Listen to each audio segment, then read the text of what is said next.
Very good. The evil business of Nestle. Of rabbit-advertised diarrhea powder. But what you probably don't know is that Nestle is the largest food company in the world. Nestle. I use the term food lightly as their products mostly consist of powdered and processed food-style tribute acts to the real thing. For reasons unrelated to that though, some people on the internet think Nestle is worse than Hitler, Hiroshima and hangnails combined. But why? Let's find out. Nestle began life in Switzerland in 1867. Sus. Automatically. Immediately. Sus. Nope. That's where it starts and ends, okay? Switzerland company? No thanks. Not for me. Thanks. I'm good on that. When Henry Nestle was one of the first people to produce milk-based baby formula. A vital, life-saving product for babies who, for whatever reason, couldn't breastfeed naturally. 150 years and over 2,000 brands and corporate acquisitions later, dried udder squirt is still one of Nestle's biggest moneymakers. The formula industry's market value is projected to reach $119 billion by 2025. And even better than that, companies make 23 cents for every dollar they make in sales. It's a very profitable commodity, which is crazy because it is just dried milk with some vegetable oils and sugars, and what's more, it's crap. Every medical professional will tell you that formula is vastly inferior compared to Mum's old-fashioned Except not in America, by the way. own brand. Unless, of course, that medical professional is being paid by Nestle. In the 1970s, Nestle was expanding its... That's not completely true. Okay, I know this is a very touchy subject, and one to have in America in a hyper-woke community is the worst idea, because immediately you think, well, it's giving ableism sweaty. You know, what about the women that can't breastfeed? However, as far as I understand, at least according to the international medical community, breastfeeding, especially given the opportunity to breastfeed if you are able to do so, is a preferable substitute to baby formula. But even then, baby formula is significantly more common here than other places. As a current baby, I prefer breast milk, thank you. Formula market globally. But it ran into a problem, or rather, two big problems. The humble breast was Nestle's biggest, bounciest competitor. So they did what any multinational conglomerate would do and began undermining this This is the greatest video of all time already. basic and necessary human function. Nestle launched an aggressive global marketing campaign which encouraged mothers to swap the breast for the bottle. But what was more morally dubious was that Nestle were paying medical professionals to promote their powder. In Asia and Africa, Nestle hired a legion of saleswomen to dress up as nurses and give out free medical advice as well as free samples of their product. Nestle's fake nurses gave out free samples that lasted just long enough for mothers to stop being able to produce milk naturally, making them dependent on Nestle's expensive product in order to, you know, keep their child alive. They did this through home visits and even on maternity wards. Nestle's uniformed pushers were slinging more powder than Pablo Escobar. They would also suggest that their artificial... For the record, I love when chat is like, yeah, you're wrong about this, except here are the number of health organizations that consider breast milk to be a better alternative to formula. The American Academy of Pediatrics, the American Medical Association, the World Health Organization. They all recommend breastfeeding as the best choice for babies. Breastfeeding helps defend against infections, prevent allergies, and protect against a number of chronic conditions. Now, of course, there are obviously instances outside of that where the alternative of baby formula can be helpful with additional vitamins that you might not be able to get from just the titty, straight titty. But just remember that no matter what you have heard thus far, those institutions do believe that. Even the CDC says breastfeeding is better. You're saying that mothers can and should choose what is best for them and their realities, but as a policy, it's better as a country to encourage and incentivize breastfeeding? Yes, unless you're the United States of America, in which case, companies' interest and bottom line that you need to defend. Official product was better than the real thing, which wasn't just weapons-grade bollocks, it was also extremely dangerous. Breast milk contains very important sciencey stuff that helps prevent pneumonia, infection. It fights infections and other conditions, along with many other benefits of breastfeeding. Breastfed babies have fewer infections and hospitalizations than formula-fed infants. During breastfeeding, antibodies and other germ-fighting factors pass from the mother to her baby and strengthen the immune system. This helps lower a baby's chance of getting many infections, including, but not limited to, ear infections, diarrhea, respiratory infections, and meningitis. Breastfeeding may also protect babies against allergies, asthma, diabetes, obesity, sudden infant death syndrome, also known as SIDS. Breastfeeding is also particularly beneficial for premature babies.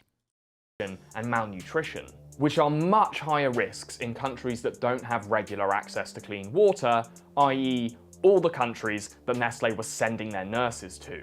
As bad PR headlines go, dead babies is pretty much unbeatable unless it's preceded by the phrase, a gigantic pile of. And that's exactly what Nestle and other formula companies were contributing to. Naturally, people got real mad about this. Protests and boycotts, one notably ran by War on Want, really got people worked up. Nestle's upper management was even brought before a US Senate hearing to account for the multiple, dead kids. Well, what do you feel is your corporate responsibility to find out the extent of the use of your product in those circumstances in the developing part of the world? Do you feel that you have any responsibility? We can't have that responsibility. I'm clipping this and going on Twitter to say you want to encourage breastfeeding so you get to see more titties in public. Based on QRTs on your post, it's going to be a hit. Oh, dude, yeah. Sir, I miss. Now you know how Jordan Peterson feels fat shaming on the timeline? Yeah. In the developing part of the world. Do you feel that you have any responsibility? We can't have that responsibility, sir. I missed the part where that's my problem. But in 1981, the World Health Organization made it Nestlé's problem by passing the International Code of Marketing Breast Milk Substitutes, better known in the community just as the Code. Ooh. These guidelines were pushed on Nestle and other formula companies, and that's why subsequent commercials have to feature these little pro-booby asides. Make it gentle, easily digestible. No formula is more nutritious. Remember, breast milk is best. Since this colossal dose of bad PR, Nestle have done their best to waft away that dead baby smell. They even funded this pro-boob propaganda supergroup known as the Super Babies. Yeah, Super Babies on board. Take it away now.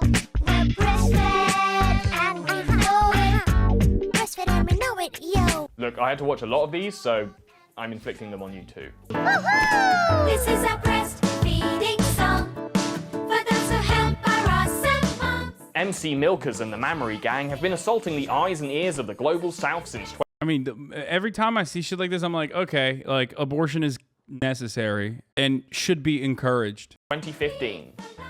They don't sell any Nestle products, but they do perform a useful function for the company. They're rolled out every breastfeeding week to promote the good things about breastfeeding and to brush under the carpet all the bad things about formula feeding. But it's been a while since Nestle swept all those dead babies under the rug of corporate non-responsibility. It's not like they're still at it, right? Well, Nestle are still at it. They've just gotten a bit sneakier. While formula sales have stalled in many countries, it is soaring in others, especially in Southeast Asia and the Pacific, which is coincidentally where Nestle are focusing their marketing. Save the Children released an expansive report in 2018 detailing how Nestle and other formula companies are still bribing healthcare workers, still giving out free samples in medical settings, and advertising in hospitals. Nestle are breaking the law, but only in countries where they are likely to get away with it. Nestle is also Starting to think Nestle is an evil company, says Good Morning Comrade Radio. I need to think that these Nestle guys, they don't have the best interests of the people in mind, I think. I agree. the world's leading producer of Kinda plastic weird. bottles that they kindly fill with a free sample of tap water. But hey, what's wrong with that? You've got to stay hydrated, and have you tried carrying water around without a bottle? It's a hassle. Well, as with formula, Nestlé's main business strategy seems to be making you pay for things that you should already have for free. In 2005, Nestlé's former CEO got into some hot water over comments he made suggesting that access to the wet stuff wasn't a human right. Die eine Anschauung, extrem würde ich sagen, wird von einigen von den NGOs vertreten, die darauf Dude, this part, fire. My man is spitting, okay? Die eine The one option, extrem, würde ich which sagen, I think is wird von extreme, is einigen represented by the NGOs. What's that extreme option, sir? vertreten, die darauf The extreme pochen, NGOs who bang on dass about Wasser declaring zu einem, water a öffentlichen public Recht right. erklärt wird. Das heißt, Oh, opinion. Sorry, not option. He said these fucking NGOs are so radical in their opinions where they declare water to be a human right. Now he says that means that as a human being, you should have a right als to. Mensch sollten sie einfach Recht haben, to Wasser water. zu haben. Das ist die That's eine an extreme Extremlösung. solution. He rolled back those comments about half a decade later on Nestlé's official YouTube channel, where he suggested that humans did deserve water, but they would preferably buy it from him. Let me make it clear from the beginning. I've always supported the human right to water. Despite the mountain logos and the local springs mentioned in their brand names, Nestlé gets most of its water from the same place your bathroom faucet does: the ground. In North America, they tap into municipal water supplies, paying about $10 for every tanker of high-quality H2O. And once they wrap that water up in plastic, that $10 tanker is suddenly worth $50,000. Nestlé is pulling Belle Delphine scam on a global scale. They get such great deals on their water Channel's because awesome. they capture it from states like Maine and Texas, which operate under absolute capture laws, which say you can suck the ground empty provided you own the dirt on top of it. This has proved controversial with people who need that water to live, especially in states suffering from water shortages. In famously dry-mouthed California, there's no absolute capture allowances, but Nestlé were found to be drawing 54 million gallons more than their permit allowed, a permit that expired 2 decades ago. Is this Nestlé's fault though? Yes. On this one I'm not particularly convinced. The company might be sucking America drier than a chapped-lipped hooker at a Nevada truck stop, but the government's letting them do it. For the most part, they're not breaking the law. At least not in America. In 2013, in Pakistan, it was found that Nestlé were diverting free, clean water away from thousands of people who were forced to drink sludge water because they couldn't afford to have it sold back to them in bottled form. Yeah, Actually, the value added by Nestle bottling said drinkable water is immeasurable, and that it's actually technically charity what Nestle is doing. Okay, the free market wins again. that's pretty bad. And when they're not stealing What you see these gigantic multinational corporations engage in the third world is now happening in America as well. Because we have already sucked the third world dry of all of its juices, and because companies still want to improve their profit margins, they turn that sucking, sometimes literally in the case of Nestle, and other times figuratively in the case of every other capitalist parasitic corporation, they turn the sucky suck over to the American public. So that's why you see that. You see things getting worse and worse for Americans overall. Like, they don't even have a care for the safety, security, the humanity of their own fellow countrymen in the imperial core. And of course, a corporate oligopoly-led government that doesn't even protect its own citizens certainly has no care whatsoever for the citizens of other nations. water, they're polluting it. Just last month in France, a Nestlé-owned powdered milk factory farted a load of biological sludge into a river and killed over 3 metric tons of fish. You know your body count is getting out of control when you're measuring it in tons. Okay, the water and formula stuff is pretty dicey, but ultimately the reason I love Nestlé is their variety of confectionery products. And there's nothing wrong with them, right? Right? No, I love this guy. I did not know who this dude was. I don't think I've ever watched a video of his, but this guy's fucking awesome. Oh, who could forget Nestle uses child slaves? That's crazy. Oh, we're moving on to the final stage of why Nestle is one of the grossest, but also one of the most normal multinational capitalist corporations on the planet, which is the famous who could forget Nestle uses child slaves. Around the year 2000, Nestlé, Cadbury's and Mars got in some hot cocoa for using forced, trafficked and child labour to harvest cocoa beans for their chocolate brands. Speaking together as the Chocolate Manufacturers Association, later rebranded as the World Cocoa Foundation to sound more like an NGO and less like a trade group, these companies promised to do their darndest to make their chocolate slave-free by the year 2005. Well, they've missed that deadline and have missed every subsequent multi-year deadline they've set themselves since. Nestle have been delaying the release of slave-free chocolate for longer than James Cameron's been working on those Smurf movie sequels. This all sounds really bad, so maybe we should just hear them out.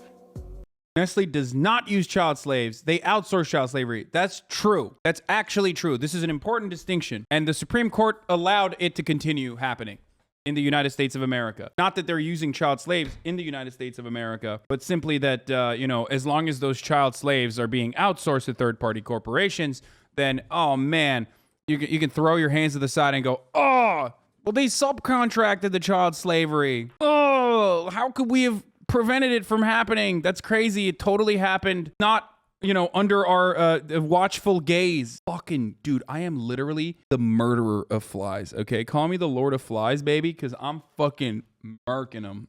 What are Nestle doing about it? When you visit Nestle's Coca Plan website, they are keen to point out that most of their unpaid child labor, not all of it mind, is done by children working on their parents' farm. Farmers who are too poor to send their kids to school and need help on the farm to make enough money to afford basic necessities. Bro, that's my favorite. Who wrote that think piece about child labor is good, actually? Yes!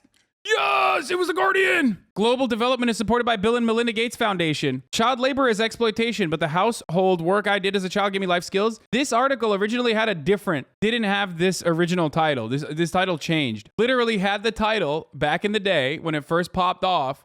The title is here you can see it in the hyperlink. Child labor doesn't have to be exploitation. It gave me life skills. That was the original title of the article. They had to change it because everyone was dunking on them. Ordinary Things. This guy has basically an entire series dedicated to talking about how trash corpos, crypto, and all that ish are. Dude, I've been on the internet for so many fucking years, and there are still motherfuckers I've never actually seen before that are making incredible videos, dude. I mean, this guy's awesome. Yeah, here's the original article. Child labor doesn't have to be exploitation. It gave me life skills. Thank you. Chatter, do your thing. Wayback Machine, do your thing. Matt Iglesias. Different places have different safety rules, and that's okay. That was another fire one. That's a classic. Certified classic. Okay, let's finish off this. Food and clothes. Which is not the best argument when you're the pricks paying them. Bowing to public outcry and threats of boycott, Nestle did do something about this in 2010. They took all the cocoa that they were super sure wasn't harvested by child slaves, took all of that, and used it to make their flagship chocolate product, the Kit Kat bar. That way they could slap an independently verified fair trade sticker on it and be seen to be doing something about the problem they were causing. This label did not extend to most of their chocolate, or even to the vastly superior Kit Kat Chunky, which remained crunch-tacular with the severed limbs of trafficked children. But as of this year, they've decided to pack that in too. They have concluded their partnership with Fairtrade to focus on their new partnership with the Rainforest Alliance and work on sustainable cocoa farming. As in 2020, it's more fashionable to appear Oh yeah, that's the other thing, because they also fucking destroy rainforests. Oh my god. Environmentally correct than ethically correct, and apparently, you can't do both. It's also much cheaper and more achievable. And this is just proof that Nestle were never really worried about the whole slavery thing. They were just worried about what you, the chocolate buying public, thought about it. Nestle are not a food company. They are a natural resource company with chocolate and cat food divisions. Their major strategy is depriving people of necessities and then selling them an expensive alternative. Watch this guy's anti-communism video. Oh, he's an anti-communist? Oh no. Give me a break, give me a break. I doubt it. Hi everyone, thanks for watching this. He is? No shot. He sounds like a disgusting little filthy commie to me. Or not commie, but at least definitely significantly more to the left than the average person that you see on the internet. I could totally see him being like a dem sock. Yeah, he's kind of a weird lib def, not a commie. Wait, really? But who cares? I don't care. He has great videos. I mean, this video was awesome.